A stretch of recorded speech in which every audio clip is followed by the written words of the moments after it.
ہم اتنے عرصے سے گناہ کرتے چلے آ رہے ہیں، کیسے معافی ہو، کیسے ممکن ہے، کیسے چھٹکارا ملے گا؟ ایسے لوگوں کے لیے، ان کے اطمینان کے لیے، ان کی دلجوئی کے لیے، ان کی تسلی کے لیے یہ آیت عظیم ترین آیات میں سے قرآن مجید۔ قل یا عبادی الذین اسرفوا علی انفسہم، اے نبی کہہ دیجئے، اے میرے وہ بندو جنہوں نے اپنی جانوں پر ظلم کیا ہے، ظلم اٹھایا ہے، زیادتی کی۔ تم اگر گناہ کرتے رہے ہو تو اپنی جان پر ظلم کیا ہے، میرا تو کچھ نہیں بگاڑا۔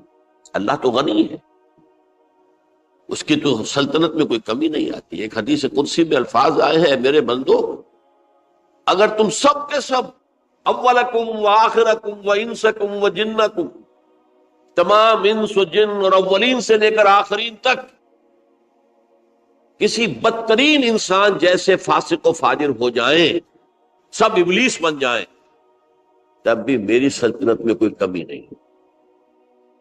اور اگر تم سب کے سب، اولین و آخرین اور انس اور جن، سب مل کر جو متقی ترین انسان ہو سکتا ہے ویسے بن جاؤ، ابو بکر صدیق بن جاؤ، تب بھی میری سلطنت میں کوئی اضافہ نہیں۔ تو اللہ تعالیٰ کا تو کچھ بگڑتا نہیں ہے، انسان گناہ کرتا ہے تو اپنا نقصان۔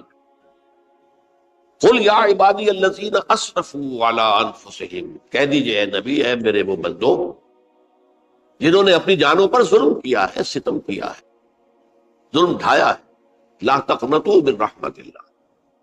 میں آج بعض حدیثیں اس موضوع پر آپ کو سناؤں گا، عجیب چشم کشا حدیثیں ہیں۔ میں نے چونکہ اس موضوع پر گفتگو کرنی تھی تو میں نے کچھ اس مرتبہ احادیث کا تفحص کیا، تو واقعہ یہ ہے کہ بعض احادیث پڑھ کر خود میری جو ہے میرے علم میں اضافہ ہوا، ادھر میری توجہ آج تک نہیں گئی تھی۔ لا تقنطوا من رحمت اللہ، اللہ کی رحمت سے مایوس مت ہو۔ ان اللہ یغفر الذنوب جميعا، اللہ تعالیٰ تمام کے تمام گناہ معاف کرتا ہے۔ اللہ تعالیٰ کی قدرت ہے، اللہ کا اختیار ہے، اللہ کا فیصلہ ہے، لہذا مایوس نہ ہو، اصلاح کرو۔ احادیث تو میں بعد میں آپ کو سناؤں گا، اس سے پہلے اس کا فلسفہ سمجھ لیجئے اصل میں کیا ہے۔ دیکھیے، ایک ہے طبیعی اعمال، فزیکل،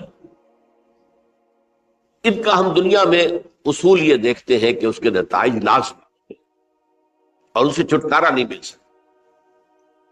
آپ نے سنکھیا کھایا ہے تو مریں گے، چائے کھانے کے بعد آپ نے خودکشی کا ارادہ کیا، سنکھیا کھا لیا، اب چاہے آپ پر ندامت ہو، پشیمانی ہو، پریشانی ہو، توبہ کرے، آپ بچنے کا کوئی سوال نہیں، مرنا ہی مرنا۔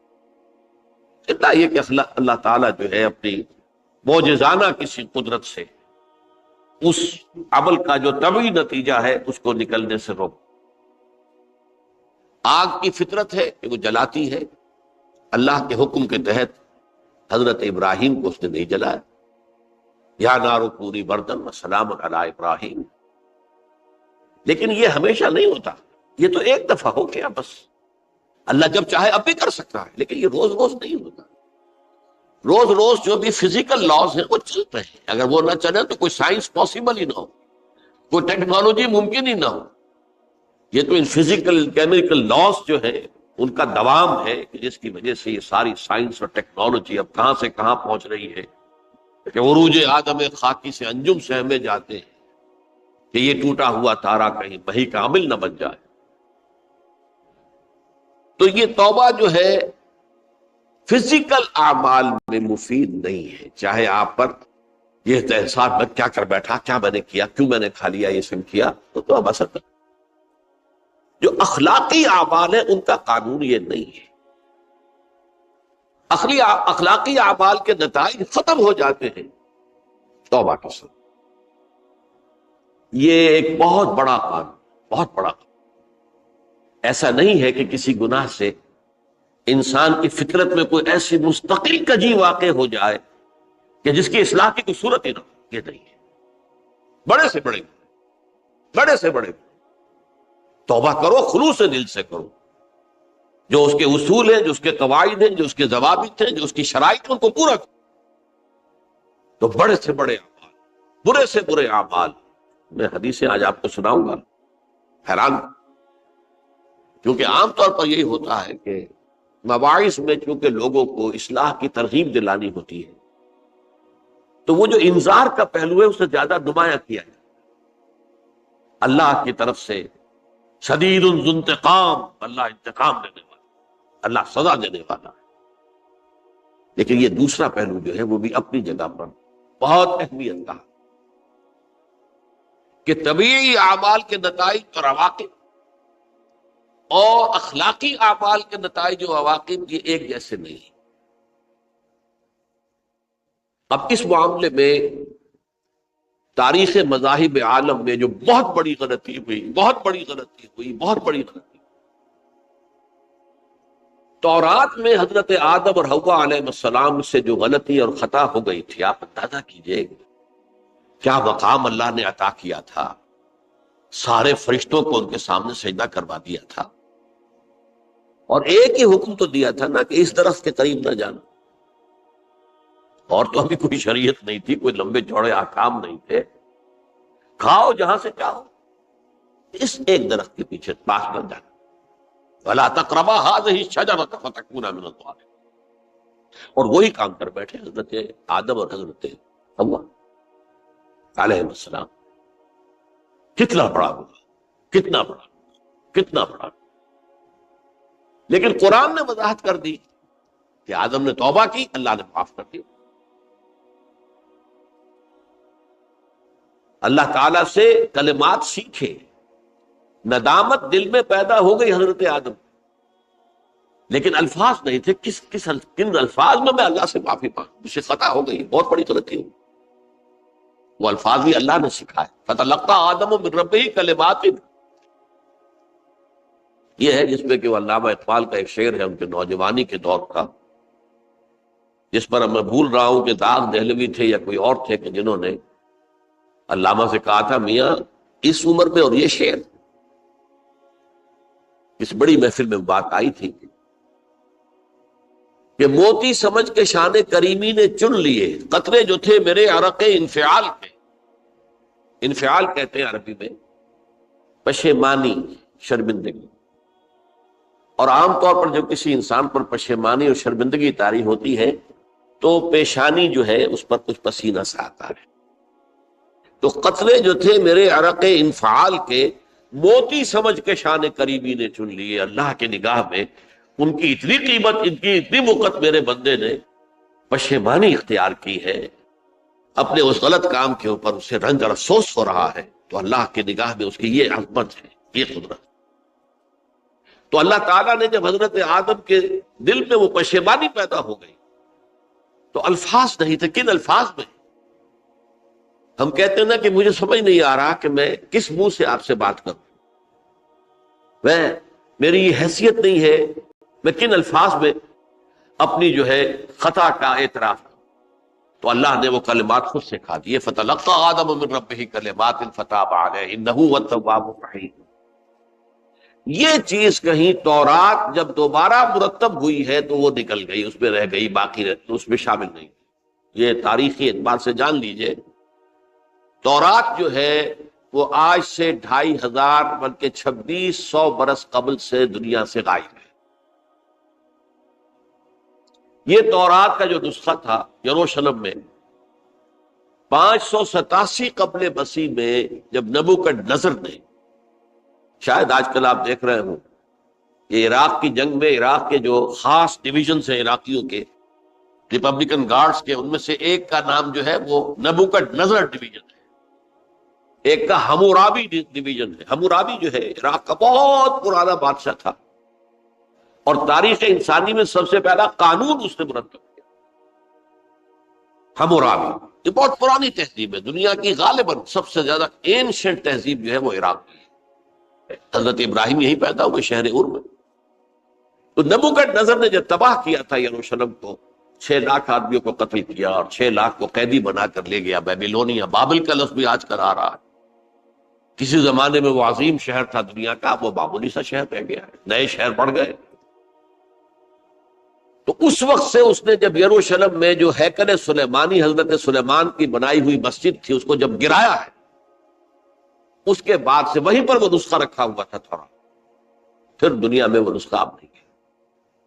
یہودیوں کا کہنا ہے کہ موجود ہے مسجد اقصی کے نیچے، وہ جب اس نے گرایا تھا تو جو نیچے تہخانے تھے وہ نہیں گرے تھے، وہ محفوظ رہے تھے، اوپر ملبہ آ گیا، اور وہیں پر وہ تورات اور وہ تابوت سکینہ جس میں حضرت موسیٰ کا عصا بھی رکھا ہوا ہے اور بہت سے وہ من اور سلوہ کے بھی کچھ نمونے رکھے ہوئے ہیں، وہ تابوت سکینہ، اس کا قرآن مجید میں سورہ بقرہ میں ذکر ہے، وہ بھی موجود ہے، اور جو ربائی وہاں اس وقت تھے ان کے علماء، ان کی لاشیں بھی وہاں پڑی ہوئی ہیں، وہ جب ہم کھدائی کریں گے تو دنیا میں سامنے آ جائے۔ لیکن بہرحال اس وقت جو مجھے کہنا تھا وہ یہ کہ چونکہ اصل تورات اس وقت گم ہو گئی، 150 سال کے بعد اسے پھر یادداشتوں سے کچھ مرتب کیا گیا تو اس میں غلطیاں پیدا ہوئی۔ اب انسانی یادداشت کا معاملہ آ گیا، انہی میں سے ایک بڑی غلطی یہ ہوئی، اومیشن یہ ہوئی کہ حضرت آدم نے جو توبہ کی اور اللہ نے قبول فرما لیا، اس کا ذکر اس میں نہیں۔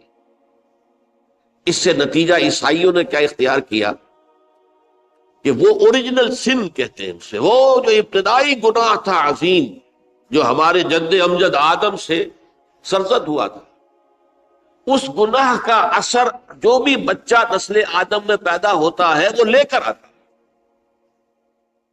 یہ زمین و آسمان کا فرق ہے۔ اسلام کے نزدیک ہر بچہ جو پیدا ہوتا ہے وہ معصوم ہے، بلکہ مسلم ہے۔ کل مولود یولد علی الفطرہ، جو بھی بچہ پیدا ہوتا ہے وہ فطرت اسلام پر پیدا ہوتا ہے۔ وَأَبَوَاهُ يُهَوِّدَانِهِ أَوْ يُمَجِّسَانِهِ أَوْ يُنَصِّرَانِهِ، یہ تو والدین ہیں اس کے جو اسے مجوسی یا عیسائی یا یہودی بنا لیتے ہیں، ورنہ وہ تو مسلمان ہوتا ہے، فطرت کی کلین سلیٹ لے کر آتا ہے۔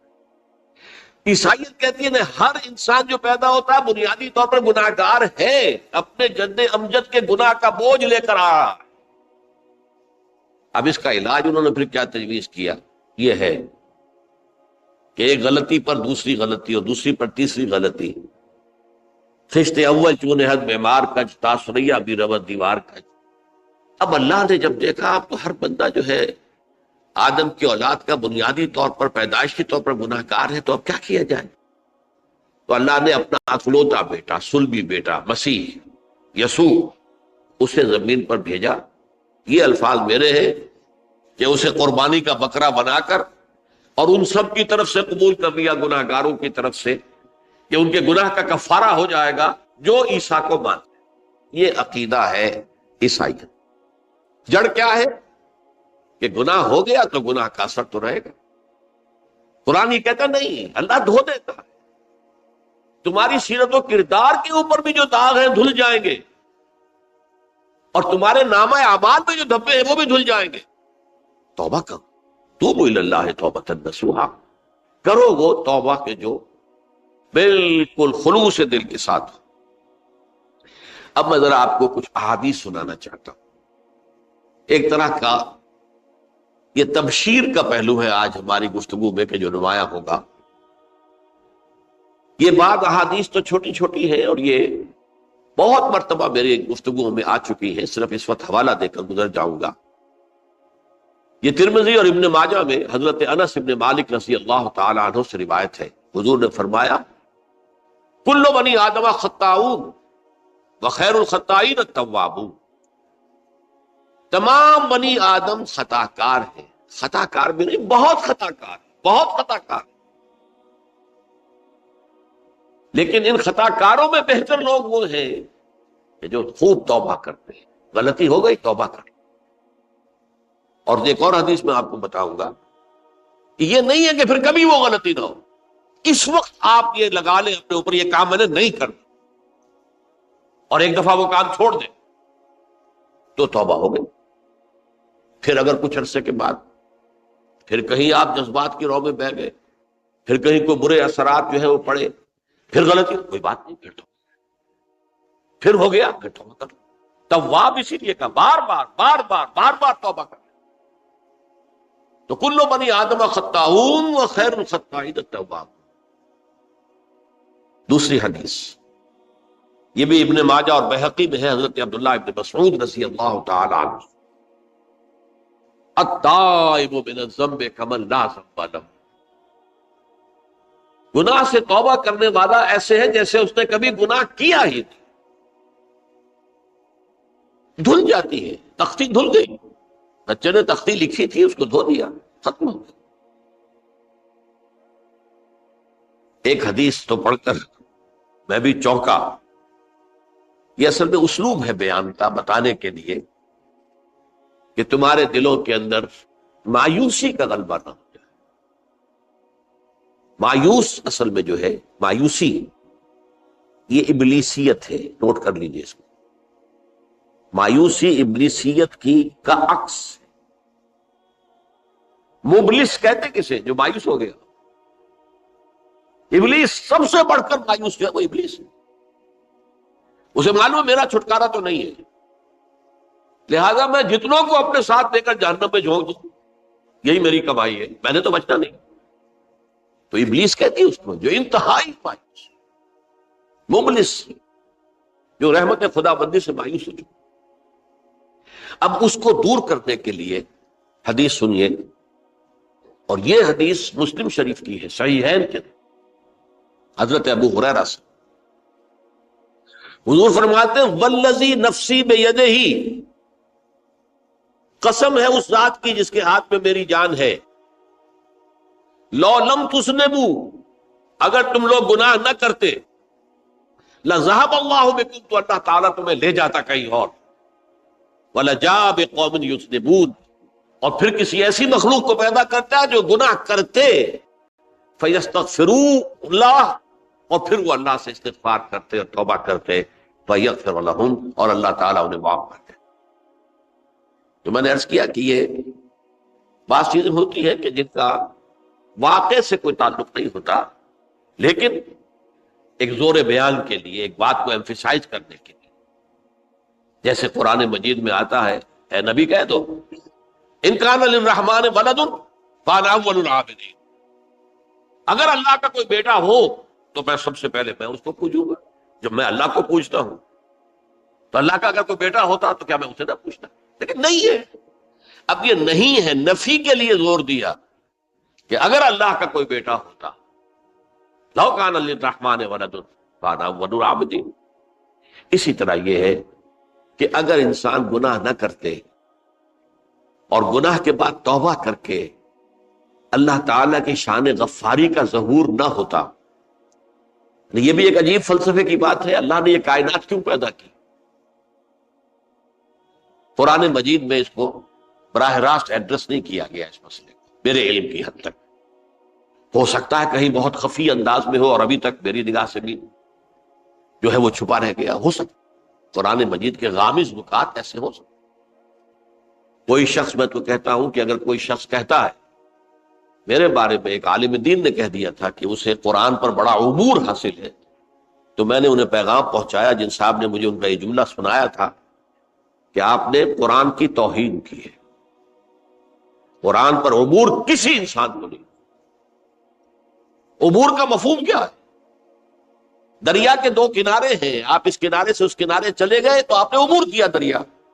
قرآن کے کنارے ہیں ہی نہیں، لا پیدا کنار. لہذا یہ کہہ دینا کسی کے بارے میں کہ قرآن مجید، اب انہوں نے تو ایک طرح سے میری تعریف کی تھی، میرے ایک ساتھی سے جملہ کہا تھا، ان کے وہ عزیز تھے، تو گویا کہ وہ جو میری تنظیم میں تھے ان کو خوش کرنے کے لیے کہہ دیا ہو، یا جو بھی ہو، ان کے دلی جذبات ہو سکتا ہے کہ میں نے کہا انہیں یہ پیغام پہنچا دیجئے، آپ نے قرآن کی توہین کی. قرآن پر عبور کسے ہو سکتا؟ نہ معلوم کتنے مقامات ہیں کہ جہاں امام راضی بھی کھڑے ہوئے ایسے نظر آتے ہیں دہشت زدہ. اعلم من ھذا المقام مقام غامض مہیب عمیق، ہوشیار کے رہ بردب تیغست قدم رہا، ہوشیار ہو جاؤ، یہ بڑا خطرناک مقام ہے، بہت مشکل مقام ہے، اس کے تہ تک پہنچنا کسی کے لیے ممکن نہیں ہے. سورہ حدید کی آیت هو الاول والآخر والظاہر والباطن پر یہ الفاظ ہیں جو امام راضی نے لکھے. تو اس لیے میں آپ سے عرض کر رہا ہوں کہ یہ کہنے کا انداز ہے، والذی نفسی بیدہ لو لم تذنبوا، اس ہستی کی قسم جس کے ہاتھ میں میری جان ہے، اگر تم گناہ نہ کرتے. تو میں عرض کر رہا تھا تو اللہ کی شان غفاری کیسے ظاہر ہوتی؟ اللہ نے کائنات کیوں پیدا کی؟ کنت کنزا مخفیا فاحببت ان اعرف فخلقت الخلق۔ محدثین کرام اگرچہ اس حدیث کی سند کو پختہ نہیں مانتے ہیں، لیکن اکثر مفسرین نے اس کو تسلیم کیا ہے۔ علامہ آلوسی نے تسلیم کیا کہ میں ایک چھپے ہوئے خزانے کے مانند تھا۔ اب خزانہ کہیں پڑا ہے، اس کا کیا حاصل کیا ہے؟ وہ تو کہیں کھلے، کسی کے پاس جائے، کوئی اسے فائدہ اٹھائے، تب تو کوئی فائدہ ہوا نا۔ تو کن تو کنزل مخفیا، میرے اندر طاقت تھی، قوت تھی، خلاقی تھی، میری شان ساری میرے اندر ہی اندر تھی نا۔ کن تو کنزل مخفیا فاحببت ان اعرف، تو میں نے یہ چاہا کہ مجھے پہچانا جائے۔ فخلقت الخلق، تو میں نے خلق کی تخلیق کی۔ اب مجھے پہچانو اس کائنات کے ذریعے سے، یہ میری تخلیق ہے، آؤ دیکھو۔ ایک مصور اپنی تصویروں کی نمائش لگا، دیکھو میرے شاہکار، آؤ دیکھو، یہ میرے فن کے کمال کے نمونے، آؤ دیکھو۔ تو یہ ہے سب، دیکھو زمین آسمان، ان فی خلق السماوات والارض واختلاف اللیل والنہار والفلک التی تجری فی البحر بما ینفع الناس وما انزل اللہ من السماء من ماء فاحیا بہ الارض من بعد موتہا۔ یہ ساری آیات ہیں محترم، اور اسی لیے انسان کو پیدا کیا جس میں یہ فیکلٹی آف اپریسیشن، اللہ کے حسن و جمال و کمال کو پہچاننے کی صلاحیت ہے۔ ورنہ ظاہر بات ہے کہ یہ جمادات کیا پہچانیں گے اللہ، پہاڑ کیا پہچانے گا اللہ؟ اللہ کو پہچاننے کی صلاحیت انسان کو۔ تو یہ چونکہ ایک فلسفہ ہے باقاعدہ کہ اللہ نے تعالیٰ، اسی سے میں کہہ رہا ہوں اگر گناہ نہ ہوتا اور پھر توبہ نہ ہوتی اور میں اس کو معاف نہ کرتا تو میری شان غفاری کا ظہور کیسے ہوتا؟ میری شان ہے نا، غفار بھی ہوں، ستار بھی ہوں، اس کا ظہور کیسے ہو؟ تو والذی نفسی بیدہ لو لم تذنبوا لذهب اللہ بکم ولجاء بقوم یذنبون فیستغفر اللہ فیغفر لهم۔ اگر تم لوگ گناہ نہ کرتے تو اللہ تمہیں ختم کر کے کوئی اور ایسی مخلوق پیدا کرتا کہ جو گناہ کرے اور پھر وہ توبہ کرے اور اللہ اسے معاف۔ اسی سے ملتی جلتی ایک حدیث ہے، یہ امام احمد اور امام بہقی لائے ہیں، اور اس کے راوی حضرت علی ہے رضی اللہ تعالی عنہ۔ ان اللہ یحب العبد المؤمن المفتن التواب، اللہ تعالیٰ کو بہت محبت ہے، یحب۔ اب دیکھیے ایک طرف وہ آیات ذہن میں لائیے، اللہ تعالیٰ کن سے محبت کرتا ہے؟ واللہ یحب المحسنین، یا وہ لوگ ان اللہ یحب الذین یقاتلون فی سبیلہ صفا کانہم بنیان مرصوص، اللہ محبت کرتا ہے اپنے ان بندوں سے جو اس کی راہ میں جنگ کرتے ہیں صفے باندھ کر، گویا سیسا پلائی ہوئی دیوار ہے۔ یہ ہے مثبت کام، نیک کام، محسنین، اللہ کی راہ میں قتال کرنے والے۔ یہاں اس کے برعکس کہا جا رہا ہے ان اللہ یحب، اللہ تعالیٰ محبت کرتا ہے اپنے اس بندے سے، العبد المومن، جو مومن ہو۔ اس کی ایک اور بڑی پیاری حدیث آئے گی، المفتن التواب، جو بہت فتنوں میں مبتلا ہو جاتا ہو اور پھر بہت توبہ کرتا ہو، مفتن التواب، لیکن ساتھ ہی پلٹتا ہو، رجوع کرتا ہو، پھر اللہ کے حضور میں حاضر ہوتا ہو، پھر معافی مانگتا ہو۔ اللہ تعالیٰ کو اپنا ایسا بندہ بہت پسند ہے۔ اب میں کچھ اور حدیثیں آپ کو سنا رہا ہوں۔ توبہ کا دروازہ دو اعتبارات سے کہا گیا ہے کہ ایک وقت آنے پر بند ہو جائے۔ ایک حدیث کے تو الفاظ میں نوٹ کر کے نہیں لایا ہوں کہ اللہ تعالیٰ نے توبہ کا ایک دروازہ اتنا چوڑا کھلا رکھا ہوا ہے کہ جس کو عبور کرنا جو ہے وہ سال ہا سال میں ممکن ہو، اور یہ بند نہیں ہوتا جب تک کہ سورج مغرب سے طلوع نہ ہو جائے۔ یہ قیامت کی جو آخری، قریب قیامت کی جو آخری نشانیاں ہیں ان میں سے وہی حدیث میں آپ کو سنا رہا ہوں، عن ابی ہریرہ رضی اللہ تعالی عنہ، اور یہ مسلم شریف کی روایت ہے، من تاب قبل ان تطلع الشمس من مغربها تاب اللہ علیہ، سورج کے مغرب سے طلوع ہونے سے قبل تک جو لوگ توبہ کریں گے اللہ تعالیٰ ان کی توبہ قبول کر لے گا۔ البتہ جب وہ قیامت کی وہ نشانی ظاہر ہو جائے کہ سورج مغرب سے طلوع ہو رہا ہے، اب دروازہ توبہ کا بند ہے۔ اب اس کے بعد اگر توبہ کوئی کرتا ہے تو اللہ تعالیٰ اس کی توبہ کو قبول نہیں کرے۔ یہ تو اجتماعی سطح پر ہوئی، انفرادی سطح پر۔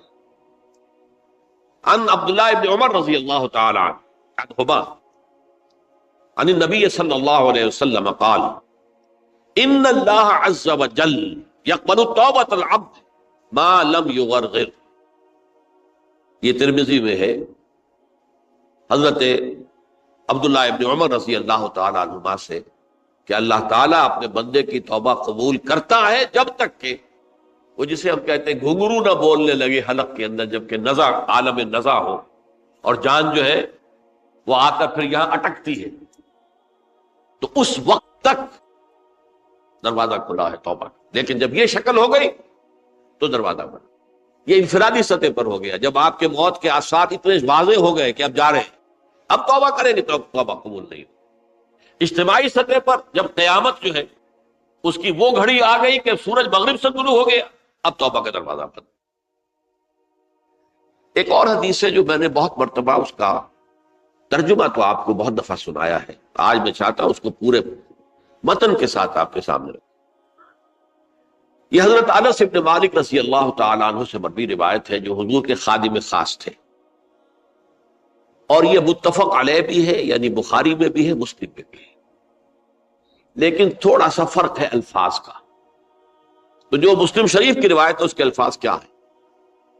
للہ اشد فرحا بتوبۃ عبدہ حین یتوب الیہ۔ جان لو اللہ تعالیٰ کو زیادہ خوشی ہوتی ہے اپنے کسی گناہ گار بندے کی توبہ سے جبکہ وہ توبہ کرتا ہے۔ کس سے زیادہ ہوتی ہے؟ اب اس کی ایک تمثیل دی، من احدکم، ایک ایسے شخص سے بھی زیادہ بڑھ کر خوشی ہوتی ہے، کان علی راحلتہ بارض الفلات، کہ جو بہت ہی دور دراز کے اور سنسان علاقے میں سفر کر رہا تھا،